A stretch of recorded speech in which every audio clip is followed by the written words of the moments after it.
ඔන්න එක ස්වාමීන් වහන්සේ නමක් බුදුරජාණන් වහන්සේ කාලේ වැඩි හිටියා. හරි ශ්‍රද්ධාවෙන් මහාන වුණේ. මහාන වෙලා ටික දොහක් යනකොට මුන්නහන්සේ පිණ්ඩපාත වෙදියා. පිණ්ඩපාත වදිනකොට ඕන ගමේ හිටපු කෙල්ලෙක් එහෙන් මෙන් උකුළු මුකුළු දාලා අර හාමුදුරුවොත් හැඩ වැඩ නිසා පොඩ්ඩක් කටකොණෙන් hina වෙලා එක හැක් වැහුවා. මේ හාමුදුරන්ට දැන් ඇවිල්ලා භාවනා කරන්ට යනකොටම අර කටකොනේ hinaව පේනවා. අර ඉඟි බිඟි පේනවා. මුන්නහන්සේ දැන් ඔහි බලාගත්තු අතේ බලාගෙන ඉන්නවා. ඊට පස්සේ දැන් ඔහොම එනකොට භාග්‍යවතුන් වහන්සේට මේ ප්‍රශ්නේ ගියා. බුදුරජාණන් වහන්සේ ඇහුවා හැබැයිද භික්ෂුව එහෙමයි ස්වාමීනි මොකද්ද කාරණේ? මේ ස්ත්‍රියක් මතක් වෙනවා කිව්වා. ඉස්සර වෙච්ච දෙයක් කියන්නම් කිව්වා. අවුරුදු 700ක් බඹසර රැකපු බෝසත් මොනරට පවා පින්වත් භික්ෂුව ස්ත්‍රියගේ හඬෙන් අනුතරක් වුණා කිව්වා.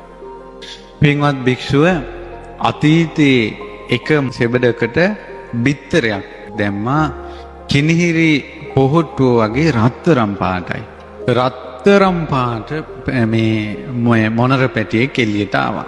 රත්තරම් පාටයි. ඊට පස්සේ මෙයා මොනර පිරිසත් එක්ක දැන් ඉන්නවා මේ මොනරා. මේ රිය සකක් වගේ විශාලයි. විශාල මොනරෙක්.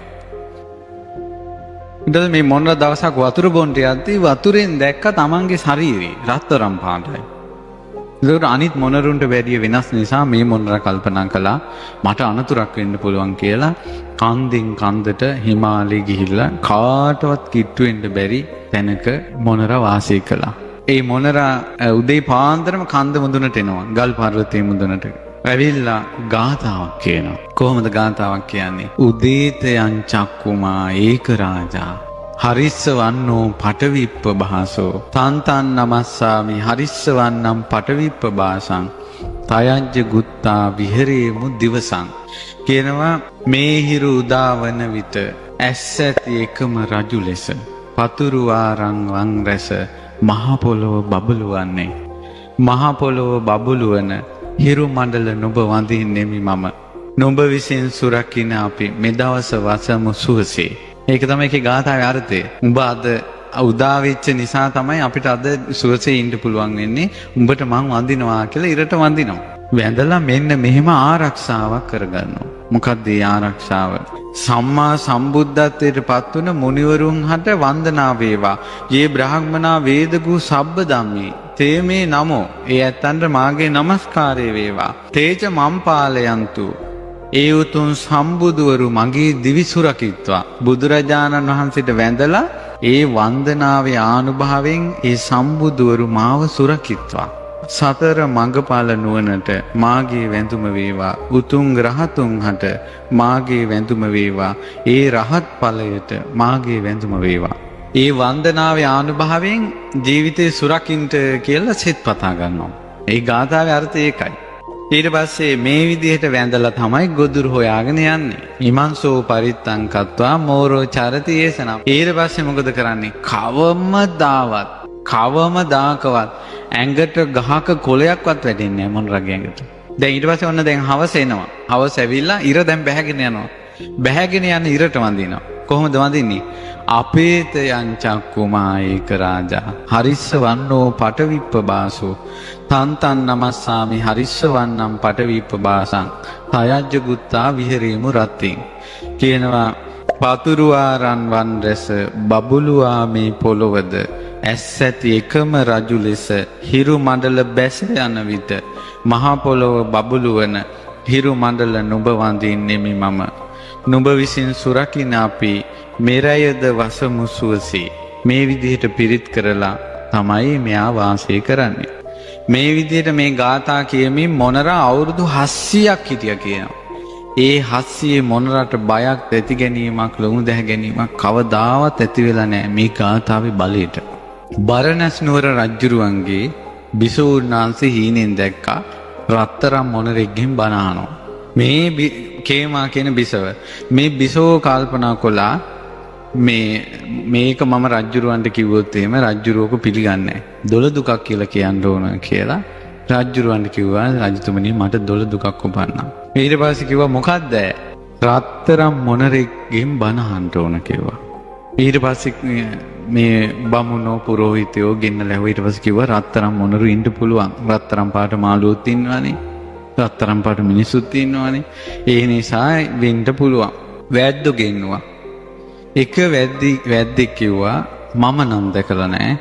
මගේ තාත්තා කිව්වා හිමාල පර්වතයේ එක ස්වර්ණ මොනරෙක් ඉන්නවා කියලා. ඊට පස්සේ යාට ධනෙ දීලා උඹ හොයාගෙන ඵලයන් කියලා යවුවා. ගිහිල්ලා අල්ලන්න බැලුවා කිසිම මල පුඩුවක් වදින්නේ නැහැ. මේ තියෙනවා එතෙන් එයාට වදින්නේ නැහැ. කකුල මේකේ උඩ තියෙනවා මේ පටලැවෙන්නේ නැහැ. තියෙන ඊතල්ලේ වෙන අත්තකට වදින්නේ. අහුවෙන්නෙම නැහැ. මේක පුදුම එකක්. මේ ගාතාව පුදුම එකක්. කිසිම දෙයක් වදින්නේ නැහැ. අල්ලන්න හදනවා අල්ලන්නම බෑ අර ගාතාව නිසා. මේක පුදුම වැඩක්. ඊට පස්සේ දැන් මොකද කරන්නේ? මෙයා බැලුවා මොකද කියලා. හොඳට බැලුවා. හොරෙන් ගිල බැලුවා. තනියෙන් ඉන්නේ. එතකොට මෙයා හිතුවා එහෙනම් මෙයා බඹසර රකින්නවා. ස්ත්‍රී ඇසුරෙන් ස්ත්‍රී සේවනයෙන් වැළකී ඉන්නවා. ඊ බලි වෙන්න ඕන. කියලා උදේ බැලුවා. උදේට බලනකොට කාන්ද මුදුනට ගිහලා අර ගාතාව කියනවා. හවසටක් ගාතාවක් කියනවා. එතකොට මෙයා කාරණා දෙකක් දැක්කා. ඒ තමයි බඹසර රැකීමත් මේ ගාතාව කීමත් කියන එක නිසා තමයි මෙයාව අල්ලගන්න බැරි කියලා හිතුවා. හිතලා හිටපන් උඹට දෙන්නම් වැඩේ කියලා. කොහොමද? දැන් මේ බලන්න මේ මොනරාව චෙක් කළානේ. අවුරුදු 700කට පස්සේ ඊට පස්සේ හිටපන් දෙන්නම් උඹට වැඩේ කියලා ඇල්ලුවා මොනරියක් ගිහිල්ලා. ඒකල පුරුදු කළා අසුරු ගහනකොට මෙහෙම අසුරු ගහනකොට කෑ ගහන විදිහට.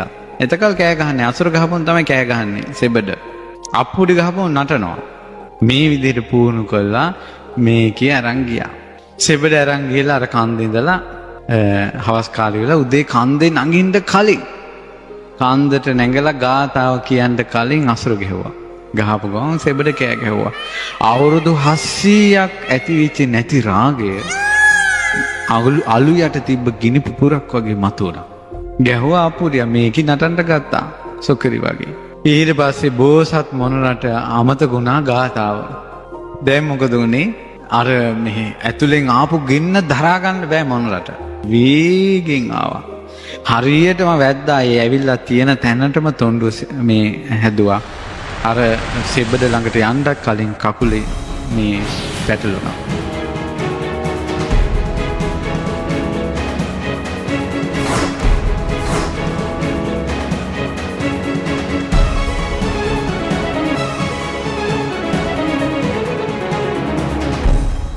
ඉතින් ඒ නිසා දැන් මේ බලන්න මොනරා එක දවසයි පිරිත කියන්න බැරි වුණේ අහුණා. ඊට පස්සේ රජුරෝ ළඟට ගෙනිච්චා. රජුරෝ කිව්වා අද නම් හරි. ඊට පස්සේ මේ මොනරා කියනවා ඇයි මාව ඇල්ලුවේ? උඹගේ මස් කෑවොත් අජරා මරණ වෙනවා. මගේ මස් කෑවොත් අජරා මරණ වෙනවා නම් එහෙනම් මං දැන් මැරෙන්නම්. කොහා මැරියනින් කිව්වා. ඊට පස්සේ කිව්වා රජතුමනි මම මැරෙනවා නම් මගේ මස් කන එක කොහොමද නොමැරී ඉන්නේ? කිව්ව නෑ එහෙම වෙන්න පුළුවන් උඹ රත්තරන් පාටයි. ඒ නිසා උඹ වාගේ මොනරෙක්ගේ මස් කෑවොත් ජීවත් වෙන්න පුළුවන්. ඊට පස්සේ මොනරා කිව්වා රජතුමනි මං රත්තරන් පාට උනේ මං ඔබගේ සත්මුතු පරම්පරාවෙනුත් ඈත මම සක්විති රජ කෙනෙක් වෙලා හිටියා. එතකොට ඒ සක්විති රජුරුවන්ගේ වෙලා ඉද්දී මම පන්සිල් රැක්කා. මිනිස්සු පන්සිල් වල පිහිටෙව්වා. ඒ පින්බලයෙන් මම තව්තිසා දිව්‍ය ලෝකේ උපන්නා. ඒ පින ඉවර වෙනකොටම සසරේ කර්මයක් ඉස්මතු වෙලා මම මොනර යෝනේ උපන්නා. පන්සිල් රැකපු පිනට රත්තරන් පාටයි කිව්වා. මේක කර්ම විපාකයක් කිව්වා. ඊට පස්සේ උඹ කියන එක කොහොමද පිළිගන්නේ? කිව්වා පිළිගන්නන්න ක්‍රමයක් තියෙනවා කිව්වා. පිළිගන්න. ඒ මොනර කිව්වා මම ඒ කාලේ සක්විති රජ වෙලා ඉඳිද්දි අහසෙන් ගිය රත්තරන් මේ යානාව මේ ඔබගේ මාලිගාව ඉස්සරහ පොකුණේ ඇතුලේ තියෙනකො දැන් බලන්න කිව්වා. ඇත්තටම පොකුණ ඇතුළට ගිහිල්ලා බලනකොට යානාව තියෙනවා. ගොඩට ගත්තා. ඊට පස්සේ මොකද උනේ? දැන් ඔන්න රජුරෝ පිළිගත්තා. පිළි අරන් මේ බෝසත් මොනරගෙන් බණ ඇහුවා. බණ අහලා පැහැදුනා. මොනරත් ඇරියා. ප්‍රාණඝාතයෙන් වැළකොලා. බුදුරජාණන් වහන්සේ වදාලා පින්වත් භික්ෂුව බලන්න කිව්වා. ඉස්සරත් මහා පුරුෂයෝ පවා මේ ස්ත්‍රී හඬට යට වෙලා ගියේ. ඒ නිසා ස්ත්‍රිය කියන එක මේ මහානකමට කණ්ඨකයක්, කටුවක්, බාධාවක් කියලා බුදුරජාණන් වහන්සේ දේශනා කළා. ඉතින් කිව්වා එදා ඒ බෝසත් මොනරා වෙලා හිටියේ භාග්‍යවතුන් වහන්සේ. මේ දේශනාව කියලා චතුරාර්ය සත්‍ය විස්තර කරනකොට අර කෙල්ලෙක් ගැන හිතා හිටපු හාමුදුරුවෝ අරහත්වයටපත් වුණා.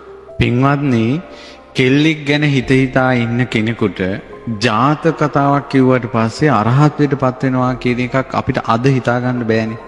ඒ කාලේ උනේ බුදුරජාණන් වහන්සේ පරම පාරිශුද්ධ බඹසර. බුදුරජාණන් වහන්සේගේ ධර්ම ශක්තිය ඒ වචන කියනකොට ඇඟ සීතල වෙලා යනවා. කන් සොලවන්න නැතුව යනවා. ඇහි පිල්ලම් ගහන්න ලෝභයි. බුදු සමිඳු දැක ගන්නට නෙතට ඉඩ මදි වුණා. ඇහැ මදි බුදුරජාණන් වහන්සේ දකින්න. ඒ නිසා බුදුරජාණන් වහන්සේ මේ පුංචි දහං කාරණාවක් කියද්දී රාග ගින්න හරියට ගින්දරට දවසක් තිස්සේ රත් වුණ යකබලකට වැටෙන වතුර බින්දුවක් වගේ රාගිස්ස වාෂ්ප වෙලා යනවා. ද්වේෂී වාෂ්ප වෙලා යනවා. අද කාලේ බෑ. අද කාලේ බෑ. කොච්චර කිව්වත් කැරකිලා එනවා. මං කියන්න උත්සාහ කළේ බුදුරජාණන් වහන්සේ මේ මෝර පිරිතට තමයි වදාළේ බ්‍රහ්ම මන්ත්‍රය කියලා.